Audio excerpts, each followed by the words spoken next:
Հուսով եմ շուտով կհանդիպենք նաև Գյոյչայում, Աստծո կամոք։ Ադրբեջանցի այս տիկինը եկել հասել է Նախիջևան, որ պատմի, թե ուզում է գալ նաև Սևան, որն անվանում է Գյոյչա, այնպես ինչպես հենց Ալիևն է նախընտրում։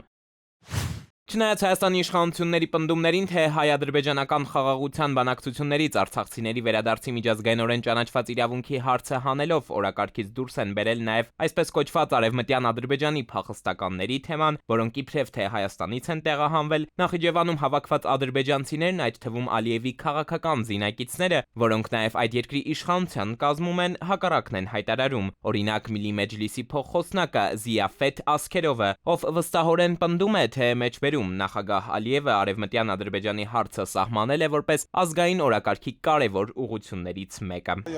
Խոսքը պարզապես մեր հողեր վերադառնալու, այնտեղ ապրելու, նախնիների հայրենի բնակավայրեր վերադառնալու եւ մեր կյանքը շարունակելու մասին է։ Սա ոչ միայն զավթողական օրակարգ է, այլև Հայաստանի ժողովրդի դեմ ուղղված բարոյահոգեբանական ագրեսիվ պատերազմ, հայկական փորձագիտական վերլուծական համայնքում են համոզված։ Մասնագետները պնդում են Արցախի բռնազավթումը մարսելուց հետո Բաքուն պարզապես թիրախն է փոխել, կենտրոնանալով Հայաստանի վրա։ Սա ուղիղ ցուցիչ է, որ ադրբեջանական կողմը իր ծավալապաշտական նկարտումներից եւ օրակարգից իրենց առավելապաշտական ծրագրերը չեն հանել, իսկ դա ուղիղ ցուցիչ է մեզ, որ մենք վտանգված ենք որպես պետություն։ Դա խոսում է նրա մասին, որ այսպես կոչված հաղթանակից հետո Արցախը մարսելուց հետո հիմա ադրբեջանական ծրագրերի մեջ է մտնում Հայաստանը ներկայացնել որպես պատմական Ադրբեջանի տարածք եւ դրա հիման վրա դերևս որպես մշակութային ժառանգության վերականգնման ընձեռման հնարավորություն դիտարկում են արևմտյան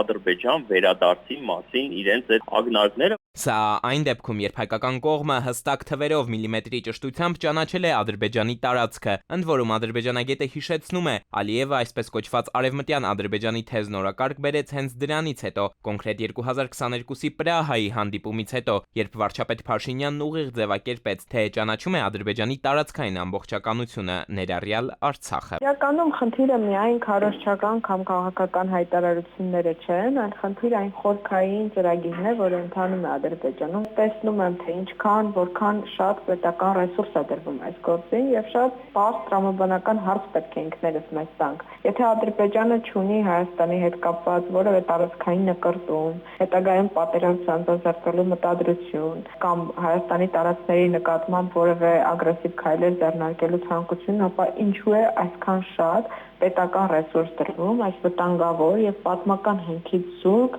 թեզի հայեցակարգի սպասարկմանը։ Մասնագետի խոսքով Ադրբեջանում պատմության խեղաթյուրումը սկսվում է դեռևս դպրոցից, երբ ադրբեջանցի աշակերտներին ներկայացնում են պատմական եւ աշխարհագրական որևէ հիմնավորում չունեցող պնդումներ։ Որպես օրինակ, ադրբեջանագետը մատնանշում է այս դասագիրքը, որտեղ նշել են, թե իբր հայկական ԽՍՀ-ն կազմավորվել է պատմականորեն ադրբեջանական համարվող տարածքների արևմտյան հատվածում։ Ասենք հարևան պետությունը քո երկրի տարածքը համարում է իր պատմական հողը